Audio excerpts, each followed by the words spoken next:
Sean bienvenidos a una nueva edición de las Cartas sobre la Mesa en su séptima temporada, un programa de Infogate, un medio de comunicación independiente, digital, que usted lo puede seguir a través de infogate.cl. Este programa se transmite, como usted bien sabe, a través de Mundo TV, de Cable Mundo, desde Antofagasta hasta Los Ríos y también en otras plataformas de cable como Telecauquén, Ñublevisión y Radio Nunquén en Concepción, un gran panel comunicacional nuestro. También estamos en redes sociales, en Facebook, en X, antes Twitter, Instagram y tres, y por supuesto también en YouTube. Por lo tanto, cada una de esas tiene un like, porque eso claramente nos ayuda. Y por supuesto agradecemos como siempre a Auros, una joyería que no solamente tiene los relojes, las joyas naturales, anillos, etcétera, sino que también tiene estos lingotes de oro. El oro cada vez está subiendo su precio y se está transformando en el refugio de los países, también de los inversionistas, y puede ser también la oportunidad en que usted ingrese al mundo de la inversión adquiriendo, digamos, estos lingotes de 1 onza, que no pagan impuestos, ¿ya? En euros. Consulte, hay distintos tamaños, por supuesto, ¿ya? Un lingote de oro puede ser el regalo perfecto para un bautizo, para su nieto, para su hijo, hija, en fin, incluso para una alternativa muy, muy buena de inversión. Aurus, joyería Aurus desde Arica a Valdivia, ¿ah? Y claramente, digamos, es parte de nuestro país.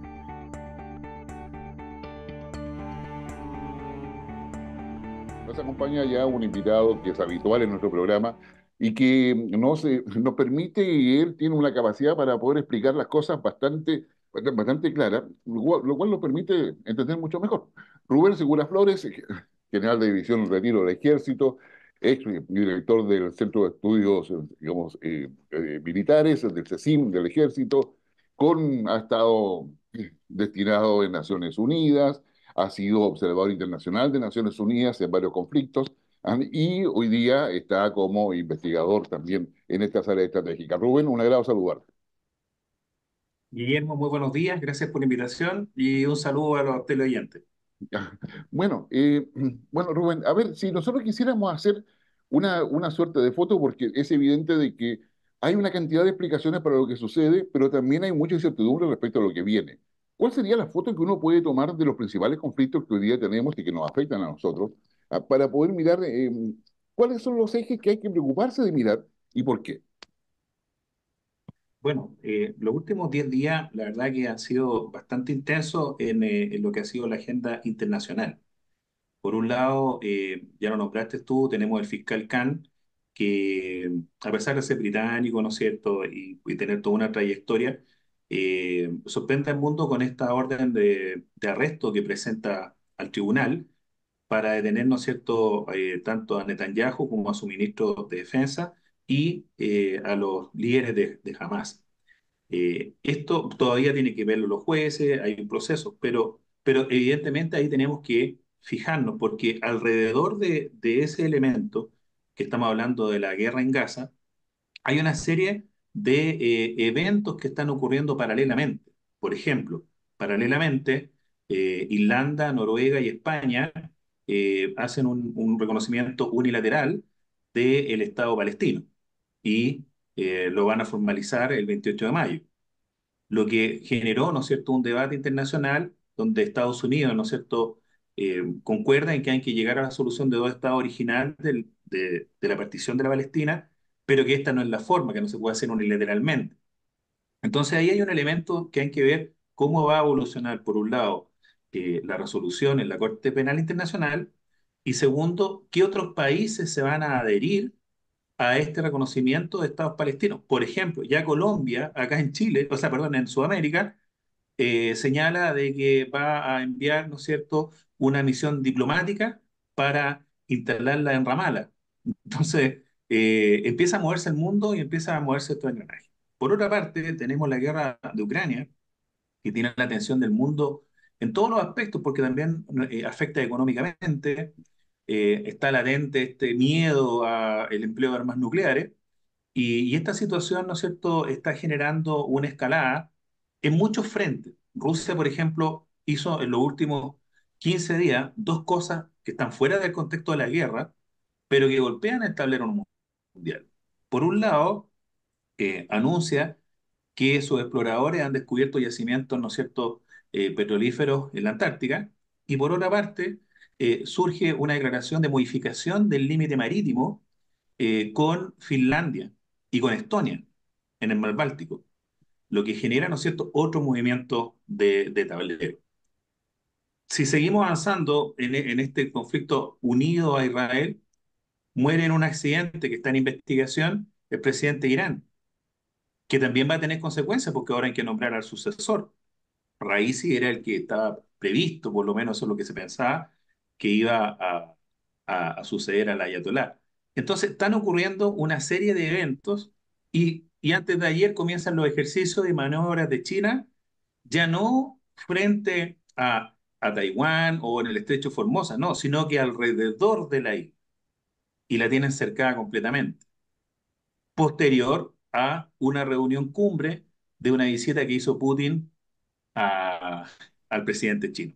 Entonces están ocurriendo cosas que la verdad son todas que parecieran que están un poco separadas, pero que hay que seguir viendo. Y en Latinoamérica, y con esto paro yo, eh, tenemos un presidente de Ecuador que sale haciendo declaraciones con casco balístico de Kevlar, con chaleco antibalas y decretando un nuevo estado de emergencia en una zona. Situación, ¿no es cierto?, que nos demuestra que la crisis en Ecuador, lejos de estar solucionándose o de ir llegando a un buen término, se mantiene totalmente vigente. Un Milei, ¿no es cierto?, que hace declaraciones en una cumbre de un sector político en España y que ahora generó una tensión diplomática, escaló a nivel diplomático con el Reino de España. Entonces, están ocurriendo situaciones, son tantas las situaciones que están ocurriendo que lo que tenemos que ver ahora es cómo están interconectadas entre sí. No, efectivamente, yo ahí te cuento toda razón, Rubén. Efectivamente, lo que está, digamos, el accionar de la Corte Penal Internacional con el fiscal, conforme tú lo has señalado, no solamente genera un problema por la equivalencia que hace entre un grupo terrorista y un Estado reconocido en el sistema internacional, a pesar que Israel no reconoce la jurisdicción de la Corte, como varios otros países, entre ellos Rusia, China, que no están, que no están dentro de esa parte del sistema internacional de reconocimiento de la Corte Penal. Pero, y eso también genera un nuevo ruido porque jamás, al ser considerado equivalente al Estado de Israel, digamos, a mi modo de ver, deberían ser juicios separados, ¿no? Y más allá de los argumentos que se tenga, es evidente de que es inédito que una Corte Penal Internacional persiga a terroristas, por lo menos el conocimiento que yo tengo. Y eso, digamos, va a plantear una serie de debates en torno a quién representa al Estado, al pueblo palestino, porque si bien hay cierta claridad de que el Estado palestino debe existir, la forma en que se hace pareciera estar caminando por senderos distintos a cómo está ordenado hoy día el sistema político internacional. Y eso es lo que tú estabas señalando claramente. Sí, claro. Bueno, acá yo concuerdo contigo y creo que la opinión internacional mayoritariamente va en esa línea. ¿Mm? Israel es un Estado reconocido y es un Estado, ¿no es cierto?, que es integrante del sistema internacional y es miembro activo de las Naciones Unidas. Los Estados palestinos son solamente Estados observantes, que están en un proceso de desarrollo, pero la nación palestina no tiene un líder que pudiésemos decir nosotros, este es el líder político y en función de esta agrupación política se va a ir construyendo un Estado en beneficio de la sociedad palestina que habita en los territorios, digamos, de Medio Oriente. No, no estoy hablando de la comunidad palestina internacional alrededor del mundo, de la cual en Chile tenemos una parte importante de los palestinos que viven fuera de la zona de Medio Oriente. Pero jamás es una organización política que está en competencia con otra organización política que es Fatah, y entre ambos, ¿no es cierto?, se están disputando quién iba a ser el líder de esta organización. Pero jamás cayó en que muchos países lo han considerado como un grupo terrorista producto de las acciones. Y toda la situación que estamos actualmente, debemos recordar que surge el 7 de octubre con crímenes atroces. Entonces acá la Corte pareciera que quiso ir por la vía del empate y tratar de, como, bueno, si voy a hacer esto, tengo que considerar todos los crímenes, y dejó de lado que está colocando un grupo terrorista a la misma altura que un Estado, eso es por un lado, y segundo, que creo yo que hubo un apresuramiento que no era necesario para que en este minuto interviniera como un actor relevante en el tablero la Corte. No era el momento. Ujú. No era el momento de hacerlo. Sí va a haber que hacerlo, porque si no, ¿para qué creamos la Corte? Y lo que es importante, tú señalas, claro, hay países que no son signatarios, o sea, que no ratificaron su adhesión a la Corte Penal Internacional. Y dentro de ellos está efectivamente Israel, también está Turquía, China, Irán, Estados Unidos, por supuesto, Ujú. muchos de los países árabes, pero el problema está que hay otros que sí están, y dentro de ellos prácticamente todos los países de Europa Occidental, España, Francia, Inglaterra, los países nórdicos, todos esos países sí ratificaron. En consecuencia, tienen una relación, digamos, de cumplimiento ante una orden internacional. Cuando se ejecute, y si es que se ejecuta, porque eso todavía van a pasar, yo no tengo la experiencia como para poder decir cuánto se va a demorar, pero podría demorarse el proceso a lo menos un año o más eh, antes de salir efectivamente en vigor la orden de arresto internacional. Exactamente. Tenemos el ejemplo de lo que pasó con en Bosnia y Herzegovina, Kosovo, donde la Corte Penal Internacional finalmente también actuó y esos juicios demoraron muchos años. Pero me interesa también tocar un poco lo de Irán y cómo lo ves. Tú efectivamente señalabas que Raisi, el presidente que fallece en un helicóptero, dicho sea de paso, un helicóptero estadounidense con más de 40 años de uso, adquirido por Reza Pahlavi, ¿ya? Eso como paréntesis, nada más de lo que es un Irán usando Sí. todavía tecnología estadounidense, pero digamos, Raisi efectivamente era uno de los que estaba listos para poder reemplazar al Ayatollah Khamenei, que está ya en una edad avanzada, y se espera su retiro, ya sea por razones personales de él o voluntarias, o por el llamado de Alá, por decirlo de alguna forma muy elegante. Mm. Pero, pero al lado de él estaba también otro candidato, porque son dos candidatos, y el otro candidato es el hijo de Khamenei. Por lo tanto, digamos, con la muerte del presidente Raisi, queda solamente un candidato para poder, digamos, reemplazar al ayatollah. Y eso significa que hay una crítica al interior de lo que son las fuerzas revolucionarias de Irán, en los partidos políticos iraníes, que son proclives al régimen, en términos de que eso es nepotismo. Y eso no están de acuerdo con ese nepotismo, por lo menos un sector que no es menor. Pero también eso significa que si efectivamente la muerte de Raisi favorece al hijo del actual ayatollah, significa que cuando éste asuma, así eso sucede de esa manera, va a querer demostrar su poder y eso podría hacer cambiar sustantivamente la actual posición de un Irán que es belicoso, pero que mantiene una cierta prudencia dentro del equilibrio de Medio Oriente y a nivel mundial. Sí, bueno, obviamente las personas generan movimiento y generan cambios porque aplican su liderazgo en forma distinta. Pero para entender la situación de Irán, hay que comprender de que en Irán el verdadero líder es el líder supremo y, y que es el ayatolá. ¿M? Ah, Y el ayatolá sí tiene, ¿y por qué es supremo? Porque él tiene la política exterior, además tiene el control, él es el comandante supremo de las Fuerzas Armadas y es el líder directo de la Guardia Republicana. Entonces, el verdadero poder es el ayatolá. Y el presidente, que vendría a ser el segundo en la línea, que esto es lo que cuesta comprender un poco, la verdad es que él es un actor que es el enviado del líder supremo, pero que no tiene mucho margen de acción. Esto va a ir en función de cómo va a ir la relación privada entre ellos.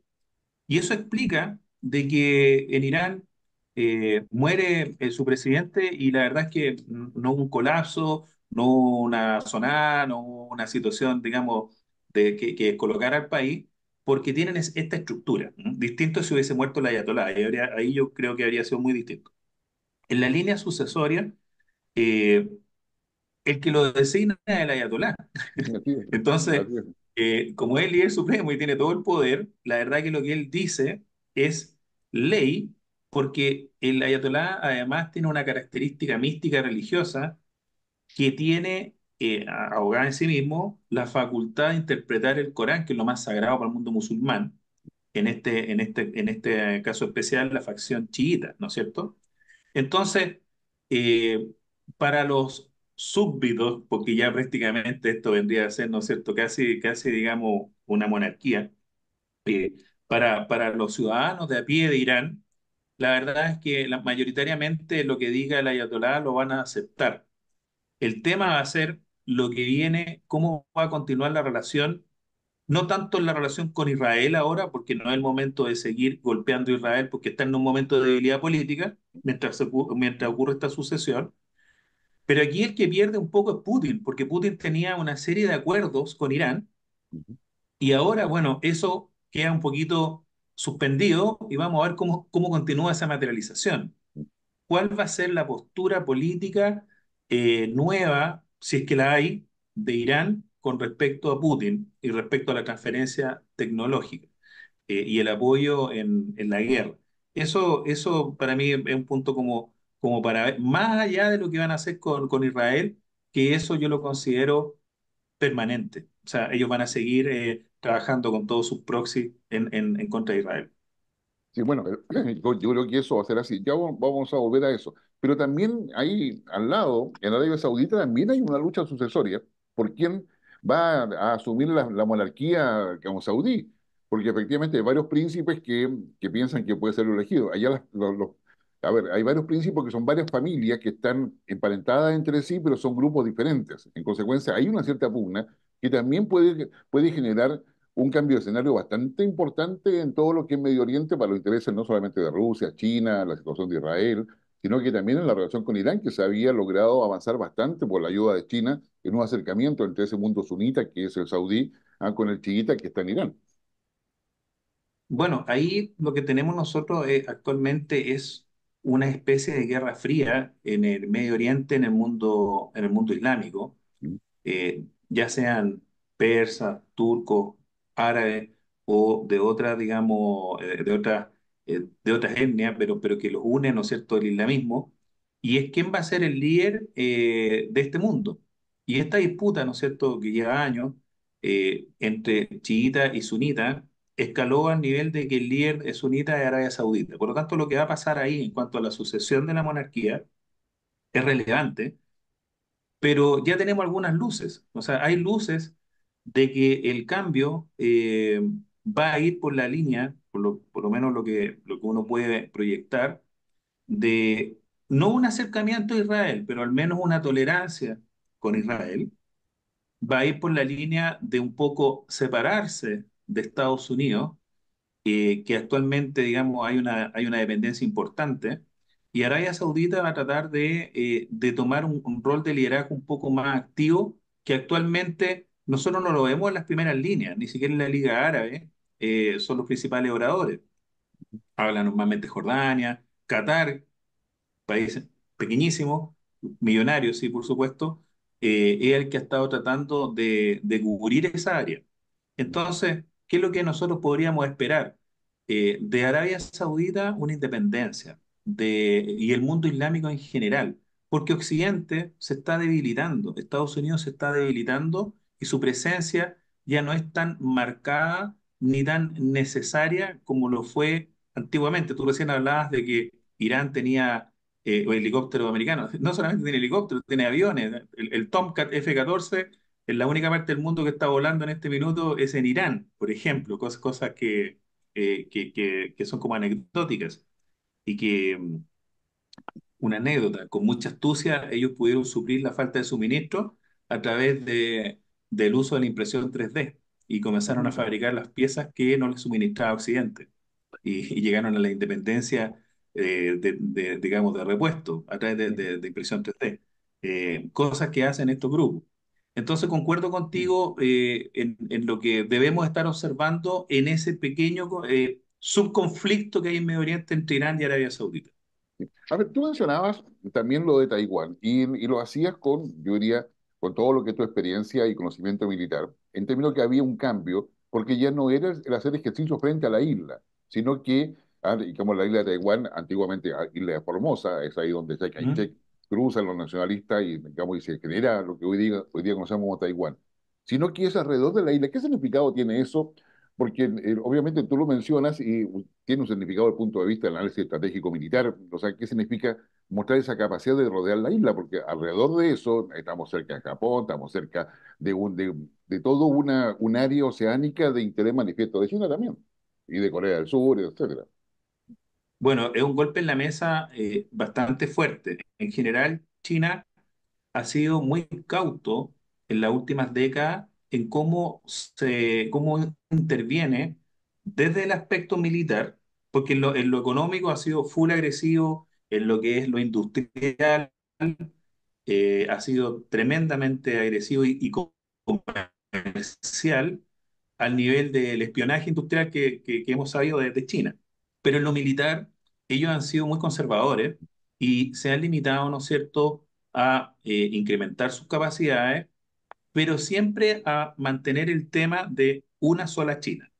Ese es un concepto político que persigue y es un objetivo vital para el régimen chino. China termina la cumbre con Putin y curiosamente viene este ejercicio masivo donde parte importante de la flota china no solamente zarpa a hacer ejercicio, sino que Beijing mismo declara de que esto es una muestra de disciplina para Taiwán por sus intentos y por sus persistentes declaraciones independentistas. Entonces no solamente sale al mar de la China y a hacer el ejercicio, sino que ahora con la flota rodeó la isla, tiene alrededor de la isla, ¿no es cierto?, un grupo de tareas importante, además operaciones aéreas y obviamente toda su red de satélites, etcétera. ¿Qué es lo que ha generado como contrarrespuesta a esto? Que Taiwán ahora activó todo su sistema de defensa, está movilizando todos sus misiles, ¿no es cierto?, antibuque y antiaéreos, está activando su sistema defensivo que se ha preparado por años para una situación como esta.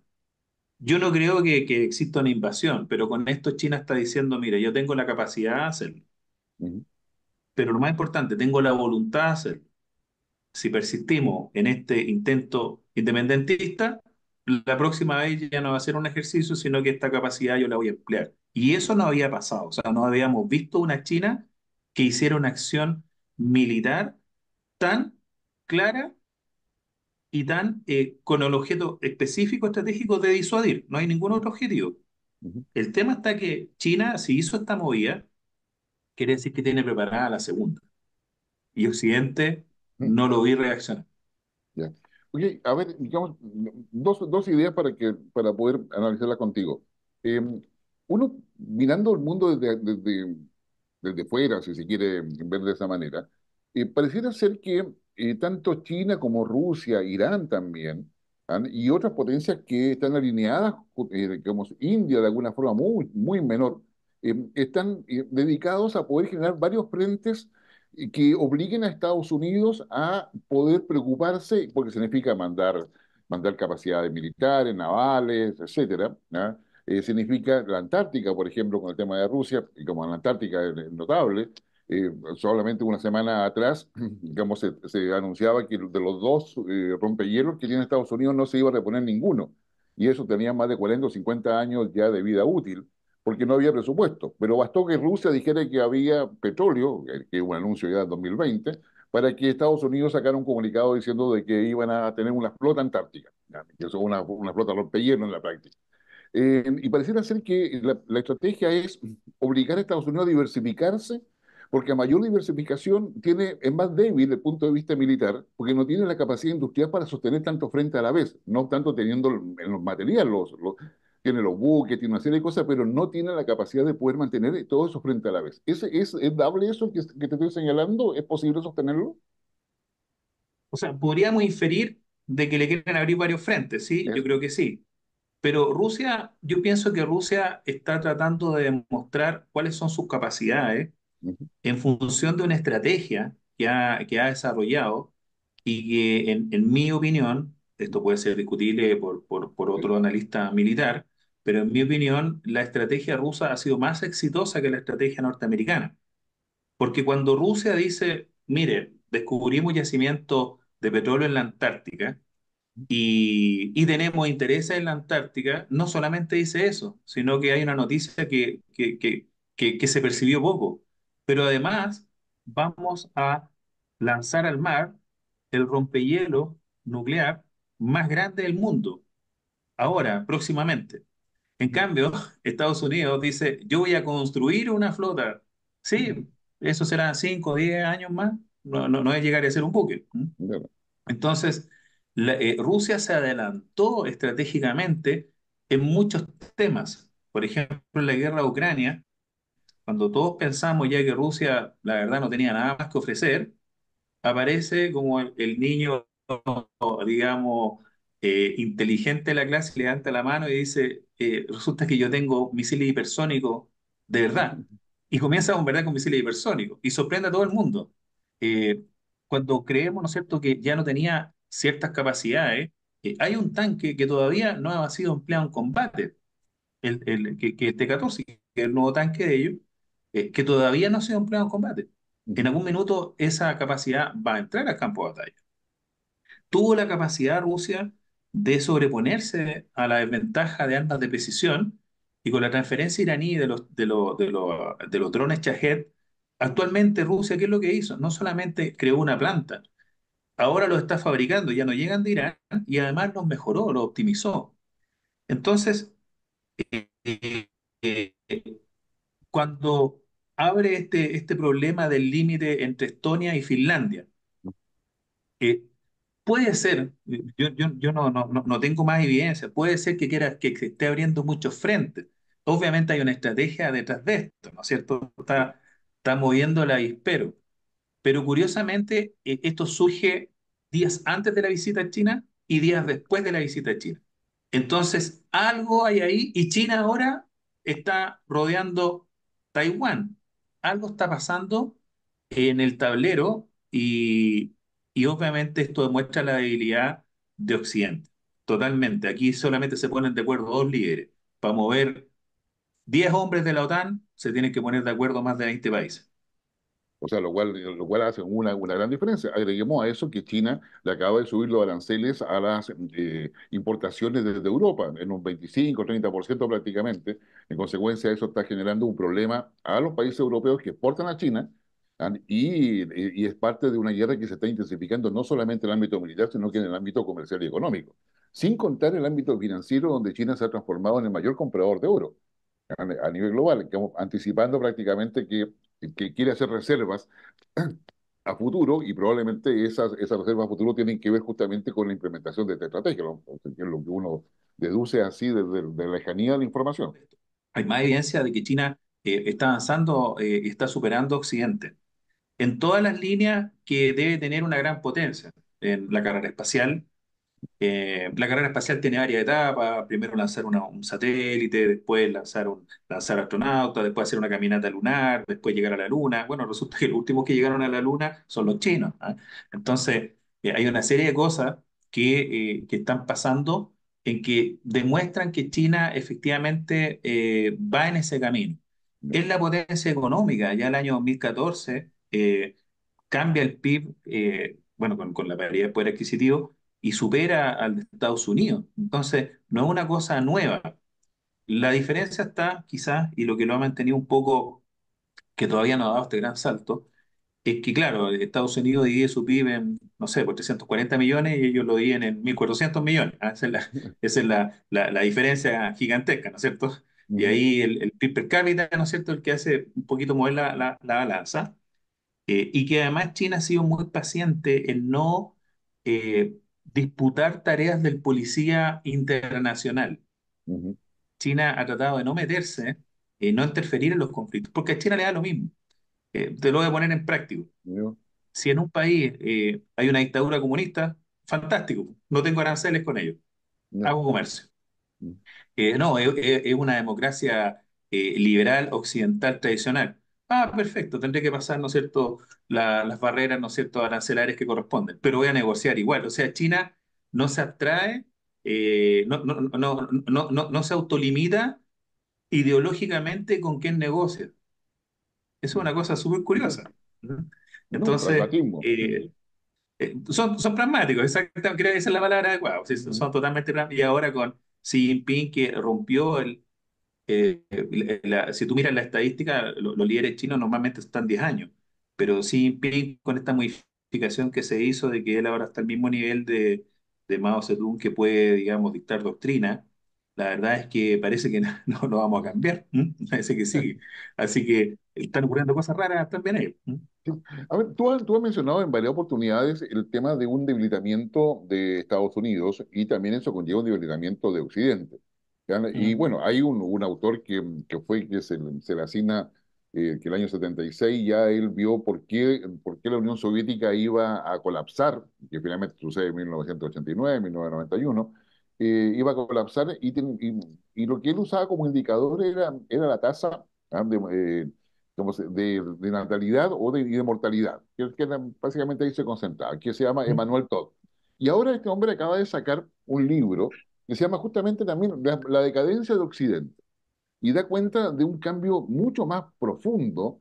Es un libro que acaba de salir en español, ya en su edición en inglés, digamos, fue a principio de año, pero donde él señala varios puntos respecto a que Occidente está decayendo. Entonces, yo quisiera un poco conversar sobre eso, como que tú lo has mencionado, y luego ver cómo queda América Latina frente a eso, porque la verdad es que nosotros estamos como, o sea, ni siquiera estamos en la galería mirando, ni siquiera en el balcón preferencial, estamos bastante alejando todo eso.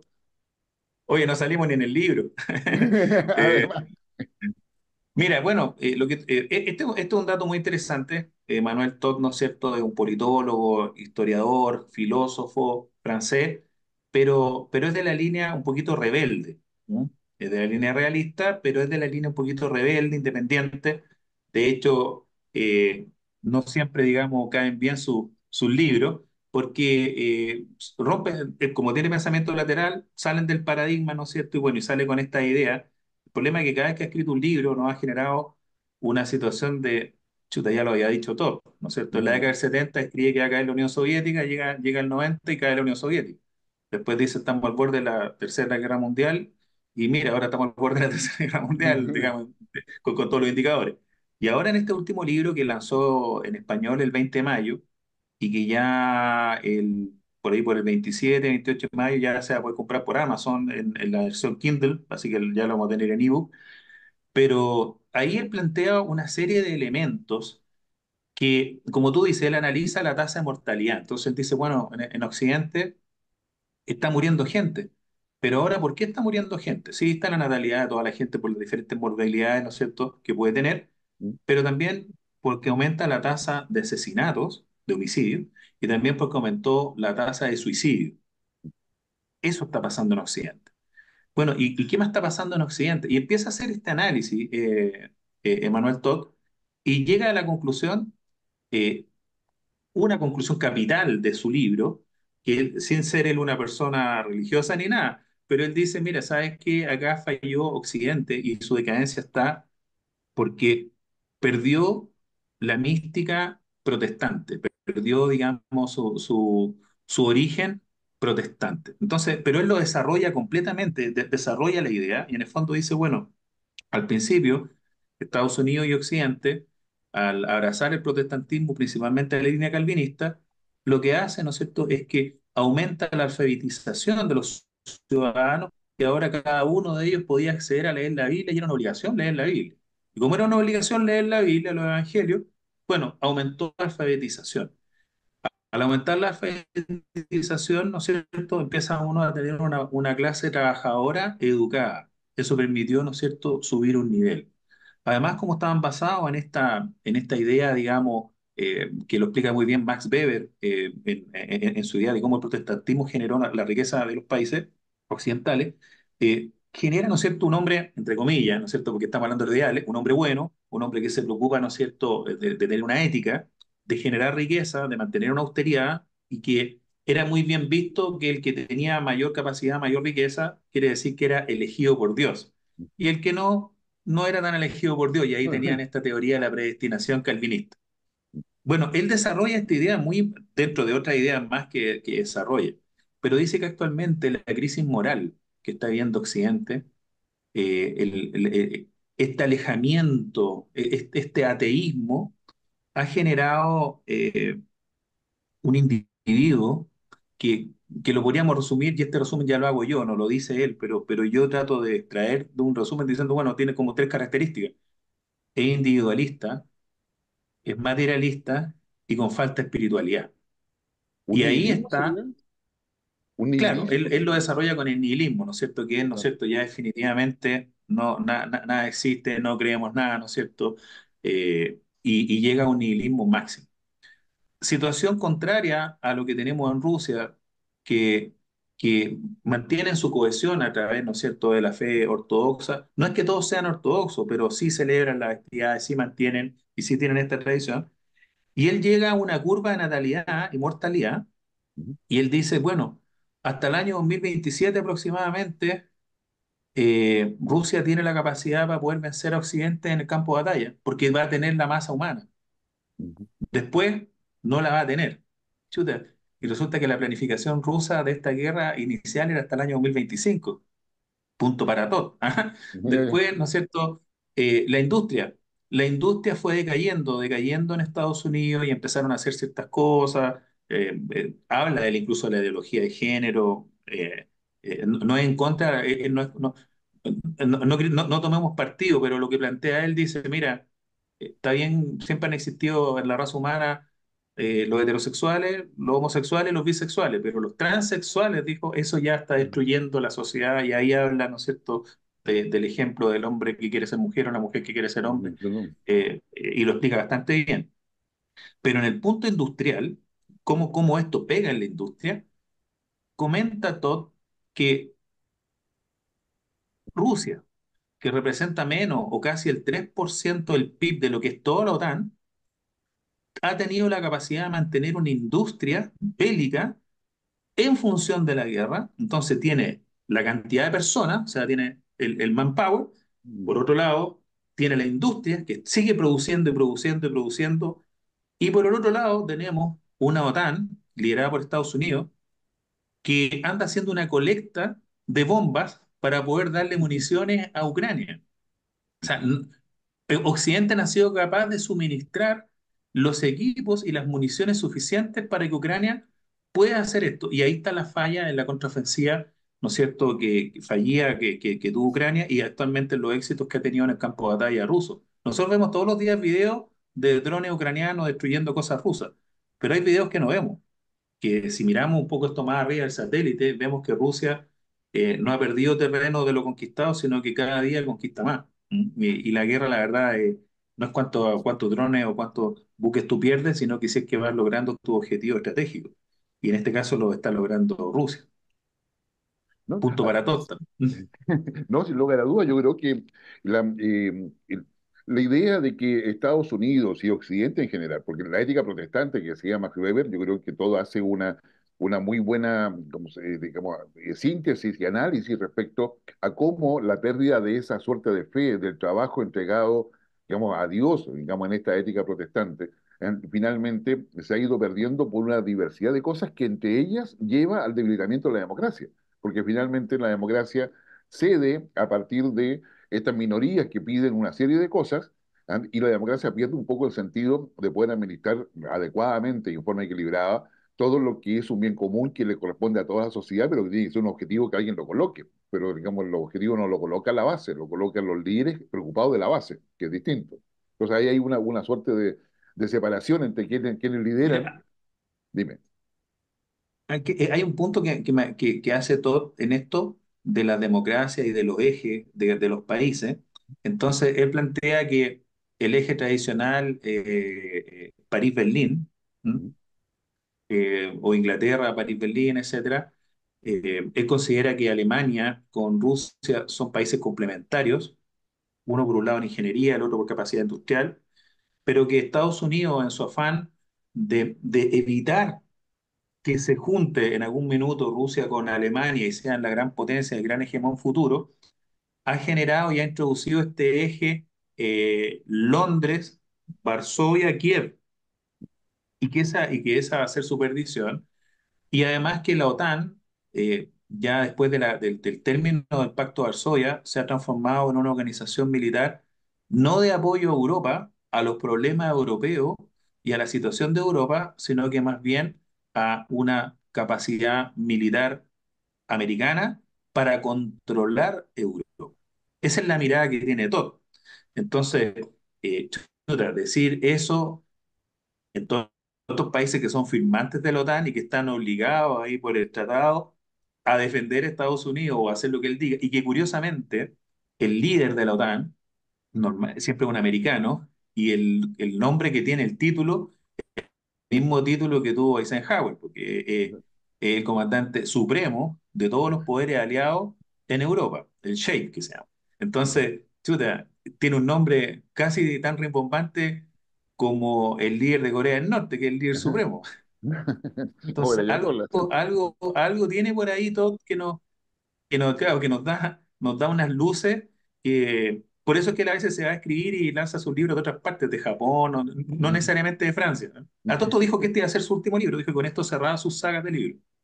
No, vamos a ver, probablemente, digamos, la realidad lo lleve y lo motive a escribir un cuarto libro, o ¿Mm? por lo menos otro libro más para ver qué es lo que sucede. Oye, Rubén, digamos, yo te escucho y la verdad, también leyendo a todo, uno se da cuenta de que sigue, digamos, discutiendo sobre el mundo a partir de lo que se escribe en Europa o en Estados Unidos. ¿Ah? Y un poco ya uno procesa todo eso, pero también nos damos cuenta que tenemos poca visión respecto hacia dónde va el mundo. Porque si efectivamente, digamos, y es evidente que Estados Unidos o Occidente no tiene la fuerza suficiente ni siquiera para imponer la democracia, las democracias van disminuyendo en vez de aumentar, digamos, como sistema político a nivel global. Eh, ¿Cómo queda América Latina? Porque nosotros acá somos los que, digamos, somos una masa de consumidores de punto de vista del mercado. ¿Ya? Tenemos capacidad de consumir porque nos queda clase media, nos queda flujo de dinero, y somos los que entregamos todos los recursos naturales a todas las potencias, o sea, desde Estados Unidos, Europa, China, etcétera. ¿Y cómo quedamos nosotros? Porque si toda habla de la decadencia de Occidente, correspondería hablar de la decadencia de América Latina o de América del Sur para no abarcar tanto otros países, o simplemente no es decadencia, sino que estamos en el atraso de América del Sur. No sé porque acá hay un tema en Mm. términos, ¿cómo vamos a actuar frente a eso? ¿Ah? Si todos tienen razón, debemos tener una estrategia para poder ver qué conversamos y sobre qué punto vamos a trabajar con Europa, Estados Unidos, China, India, etcétera, África incluso. Pero pareciera ser que nosotros, digamos, aparte de lo que estamos haciendo, el ejercicio que estamos compartiendo ahora de explicar lo que dice todo, digamos, ¿cómo está América Latina frente a eso? Porque yo creo que esa es la pregunta que surge a raíz de lo que se plantea. Sí, oye, mira, habría sido interesante juntar el libro de Todd, este último, con el de Samuel Huntington y mezclarlo un poco, a ver qué es lo que, de choque y civilizaciones, qué habría salido de eso, a ver si es que es un ejercicio entretenido va a ser.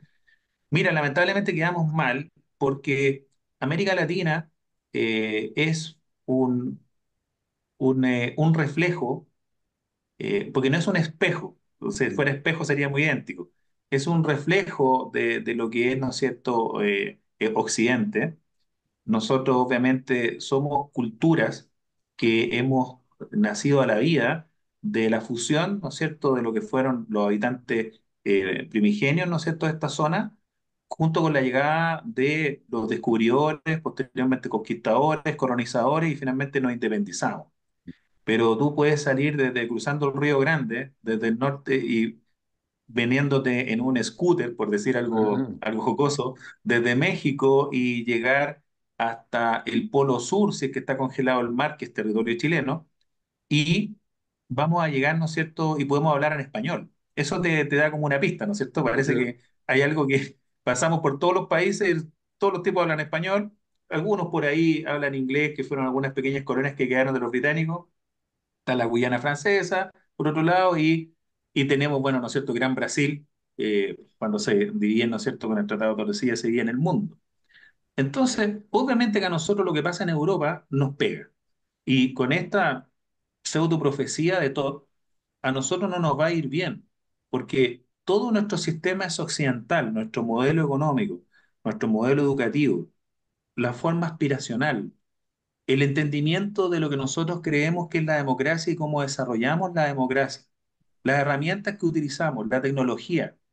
Nosotros no desarrollamos tecnología, tú muy bien lo dijiste. ujú, Somos países que tenemos commodity, tenemos gente muy inteligente, que lamentablemente mucha gente inteligente nuestra se va y se va a los polos de atracción, se va al Silicon Valley, se va a Europa. Hay mucho latinoamericano que escribe, publica en grandes revistas científicas, que es parte de grandes equipos científicos, pero que no está en su país porque en su país no tiene las herramientas para poder hacerlo pasa con el deporte, etcétera. Entonces, sí, a la América Latina esto nos va a afectar porque en la medida que va cayendo Occidente, América Latina va a tener que tomar una decisión. Y lamentablemente nosotros no somos un continente ordenado como es Europa, donde por último está la Unión Europea y hay una organización política, económica y que también es militar. La Unión Europea también tiene un componente militar. A veces uno se le olvida que allá está EUFOR, European Forces, que es distinto a la OTAN. Pero acá no tenemos ese tipo de coaliciones. Acá trató de funcionar un poco el Mercosur, después el UNASUR, después la CELAC, el Mercosur. CAN, la Comunidad Andina de Naciones. O sea, tenemos un montón, el CARICOM, tenemos un montón de organizaciones. Ni la OEA funciona acá. No quiero ser un crítico, pero la verdad es que ni la OEA, digamos, es un elemento aglutinador a la Organización de Estados Americanos en nuestra región. Dicho eso, dicho los fenómenos sociales, políticos y económicos que están ocurriendo en cada uno de los países por las vivencias que están ocurriendo. Acabamos de hablar de Ecuador, lo que está pasando en Colombia. La semana pasada cambiaron al comandante en jefe del ejército, pero es por su fracaso después de los atentados de las FARC. Y así están ocurriendo eventos. Hay países que somos limítrofes, pero que los gobiernos son de signo cambiado, por lo tanto no hay una cooperación de Estado, porque todo se reduce al corto plazo y los dividendos políticos de gobierno nos va a pegar fuerte y en este escenario que plantea Todd, nosotros tenemos muy poco que ganar y va a hacer que algunos países empiecen a mirar a China, eventualmente a Rusia y quizás a India. ¿M? Y va a empezar a mirarse, ¿no es cierto? Estamos pensando en 50 años más. Sí, sí. Va a tener que como orientarse la línea hacia otro lado, pareciera, porque ya en Occidente no estaría la respuesta. Esto dentro del mundo Todd, en el Sí, sí. universo de Todd, por decir un nombre. Claro. O sea, por lo cual también lo podríamos transformar en una oportunidad. Tenemos la capacidad en Chile para hacer eso, es decir, claro, porque vemos este mundo, que ha sido distópico, digamos, confuso, incierto, pero digamos, lo que uno aprende cuando estudia algo de estrategia es que muchas veces las crisis son las que, aparte de poder enfrentar la crisis, es identificar las oportunidades. Digamos, en este mundo tenemos oportunidades según tu visión. Es decir, vamos a poner un ejemplo aquí latinoamericano. ¿Qué opciones tengo yo en los próximos 300 años de no tener relaciones con Argentina? Cero. Porque de no caer un meteorito, nosotros vamos a ser vecinos de los argentinos toda la vida. Toda la vida. Entonces, ¿cuál es la mejor opción? ¿Cooperación o conflicto? Pareciera que es cooperación. ¿Cooperación en qué? ¿En qué nos integramos? Si realmente nosotros tuviéramos la mirada que tuvieron los europeos para darse cuenta de esto y finalmente llegar a acuerdos importantes entre Alemania y Francia, que eran impensables, esos tipos han estado en guerra desde que eran, ¿no es cierto?, tribus digamos, hasta la Segunda Guerra Mundial. Si no tenemos esa mirada un poco de buscar la cooperación y no el conflicto y buscarlas identificar las oportunidades de integración y de complementación en este mundo que se nos viene un poquito más complejo, la verdad es que no tenemos opción. Entonces, ante esta situación, para tener una mirada digamos, para identificar las oportunidades, hay que tener un poco de voluntad. Yo creo que esa oportunidad que tú dices, hay que verla con un poquito de voluntad política. Los políticos son los encargados de hacer esto, el mundo de la academia, de cooperar. Yo veo oportunidades en desarrollo tecnológico, veo oportunidades en defensa, veo oportunidades, ¿no es cierto?, en complementación de recursos naturales, veo oportunidades y asociaciones en el ámbito de la seguridad internacional, veo oportunidades en desarrollo científicos colectivos. Nosotros podríamos tener un puerto de lanzar nada al espacio en Sudamérica si no hubiésemos asociado, no sé, Brasil, Argentina, Chile, ya estaríamos lanzando nada al espacio. Pero Ujú. pero no, porque como cada uno quiere lanzar su cohete, no, No es imposible. Oye, no, no despegamos nunca. no, hablando de eso, ¿y cómo ves tú la situación en la Antártica? Porque pareciera ser, a raíz del anuncio ruso, dicho sea de paso, el Tratado Antártico, digamos, impide, o sea, por lo menos no permite la explotación, pero sí permite la exploración bajo la chapa o bajo el argumento de investigación científica. Por lo tanto, yo diría no solamente Rusia ha explorado, sino que Estados Unidos y Reino Unido y todas las potencias que tienen algún tipo de base, incluso me atrevería a decir también Chile, ha explorado los recursos potenciales que tiene la Antártica. Pero ha aparecido Reino Unido, ha aparecido Rusia, Argentina, Esta semana la Comisión de Defensa de la Cámara de Diputados sesionó en la Antártica con la ministra de Defensa. El presidente Boric va a ir a la Antártica en el mes de enero. Milei también está en lo mismo. Digamos, fue el secretario general de Naciones Unidas. Y así se van sumando varias gente que, digamos, no solamente van por hacer turismo, sino que van por afianzar justamente la proyección y ese territorio que Chile considera como una parte natural y que tendrá que decidirse una vez que el tratado llegue a su fin y llegue el momento de poder discutir la soberanía en la Antártica. ¿Cómo ves el tema antártico en términos de conflicto, pensando en que ahí sería como el centro natural de cooperación, pero pareciera ser que se está repitiendo lo del Ártico, ¿ya? Donde cada uno quiere tener su parte de ese continente? Mira, en lo que es los temas antárticos, yo sigo mucho el pensamiento del profesor de la Universidad de Chile, de Luis Valentín Ferrá, que es uno de los Ujú, grandes expertos en temas antárticos de nuestro país. Y en esa línea, alguna idea. Eh, Primero, Chile tiene, ¿no es cierto?, derechos antárticos históricos desde la época de Pedro Valdivia en adelante, cuando nombra la Capitanía de Chile y la Antártica. La Antártica sale hasta en el poema de Alonso de Ercilla, así que la Antártica está ligada con Chile históricamente, ¿m? ujú, Desde la llegada de los españoles hasta la fecha. El Tratado Antártico es una cosa mucho más moderna, es una cosa que surge el año 59, después del año 57, 58, cuando vino el año geofísico mundial, como dio buena expectativa, buenos resultados, se crea, ¿no es cierto?, esta reunión antártica y finalmente se firma un tratado que está, digamos, depositado en Estados Unidos, que entra en vigor el año 61. Pero ese tratado tiene una cosa que podríamos hablar todo el día de la Antártica, pero lo más importante, el artículo 4, el numeral 1, la letra A, y que dice, en resumen, que ninguno de los preceptos que estén escritos en el Tratado Antártico vigente perjudican, menoscaban o eliminan los derechos soberanos de los territorios o las reclamaciones hechas antes de la firma del tratado. Y los únicos que habían hecho reclamaciones antes eran 7 países: estaba Chile, Argentina, Inglaterra, Noruega, Australia, Nueva Zelanda, Francia. Esos eran los países que habían hecho reclamaciones. Y nuestro tema es que en la península antártica nosotros tenemos una superposición ahí de ángulos con Argentina. Argentina. Ujú, Argentina está de los 25 a los 74, nosotros de los 53 a los 90. También tenemos otra con una parte que a partir de los 80 que tenemos, que llega hasta los 80, que es Inglaterra.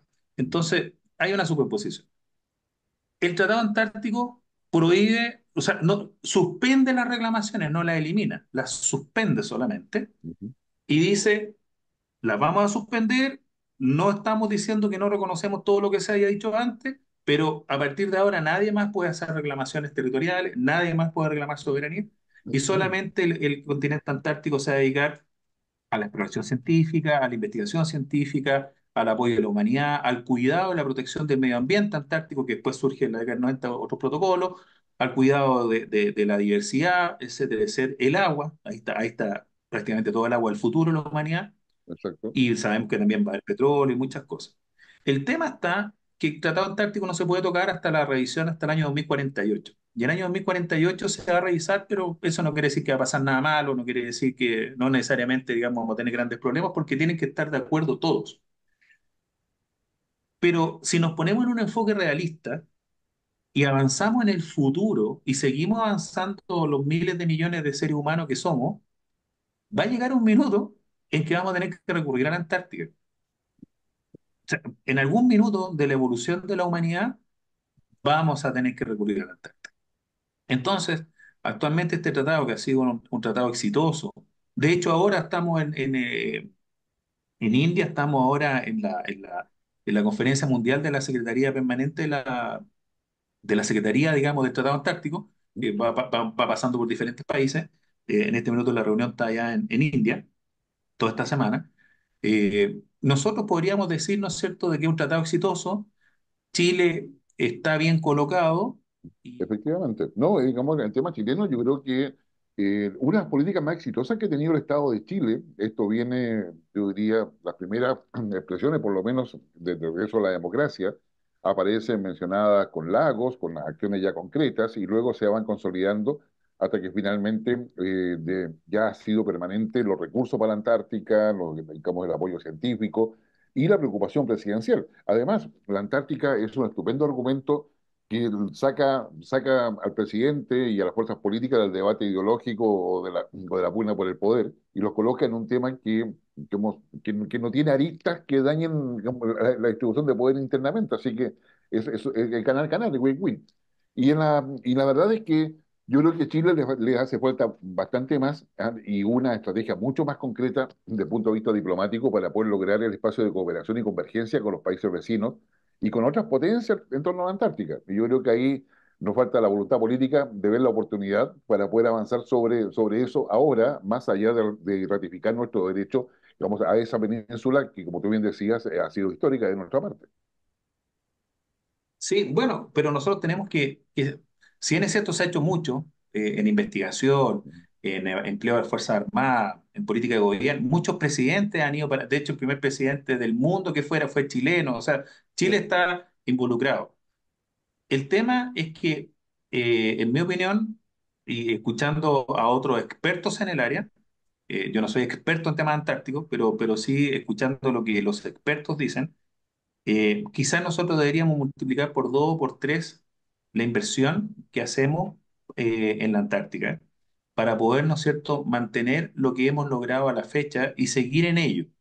Porque Chile tiene derechos sobre territorio antártico por diferentes motivos geográficos, por continuidad geográfica, histórico, por proximidad político, etcétera. O sea, por el área que tú quieras analizar, nosotros estamos ahí. No es bueno ocupar mucho la palabra que somos la puerta a la Antártica. Claro, porque nosotros podríamos ser el portero, ¿no es cierto? Pero de ahí entra cualquiera. Nosotros, ¿no es cierto? A través de Chile se puede acceder a territorio chileno soberano. Poco se habla de eso, poco se habla de que Chile y la Antártica estamos unidos indisolublemente. Hay cosas que tenemos que hacer, pero eso requiere presupuesto y el presupuesto actual es insuficiente en todas las áreas. Las Fuerzas Armadas se emplean allá porque están prohibidas las acciones militares en la Antártica y las fuerzas militares solamente están en la Antártica de todos los países, por lo demás, para hacer operaciones de tipo logístico, para dar supervivencia, rescate, para dar permanencia y para, digamos, apoyar en esto. Hay países que dicen que hace muchos años que ellos están ahí, que son los primeros que llegaron, porque el tema de la Antártica se circunscribe al sur del paralelo 60 grados. Entonces hay una isla que se llama la isla Orcada, que queda bien periférica a esto, es una isla, y ahí hay una base argentina. Eh, Nosotros tenemos las bases en el continente. La base O'Higgins chilena está en territorio antártico y la base Glaciar Unión está en la Antártica profunda. Es una base que se activa en periodo estival. Creo que ahí hay un gran desafío para Chile y tenemos que hacer hoy y no mañana lo que queremos para los chilenos de mañana. Entonces, hay un tema antártico que debemos tener una política más efectiva, debemos tener más recursos, más presencia y no tener un autoconformismo solamente con que sí estamos haciendo investigación o sí estamos haciendo, o sea, apoyar a los que están haciendo esa actividad y que miren hacia atrás y que vean que está todo Chile y todo su estado en función de ello. Creo que podemos hacer mucho más de lo que estamos haciendo ahora. Bueno, yo creo que eso es, lo último que tú dices queda no solamente para Chile, sino que para muchos otros países y para muchos líderes en términos de poder preocuparse del futuro y ver cómo se ve el vaso medio lleno y cómo se aprovechan y se construyen las oportunidades, porque la oportunidad es solamente una rendija, ¿ya? Las oportunidades se amplían cuando uno empieza a construir sobre ellas. Dialogue, converse, cada uno de nosotros tiene una idea, tiene conocimiento, tiene información, pero hay un parámetro o un marco de referencia mundial que es necesario poder seguirlo. Así que dialogue usted en su casa con sus hijos, con sus parientes, con sus amigos, porque dialogando se construye democracia y la democracia requiere buenas decisiones. Así que nos vemos la próxima semana. Que estén muy bien. Hasta entonces.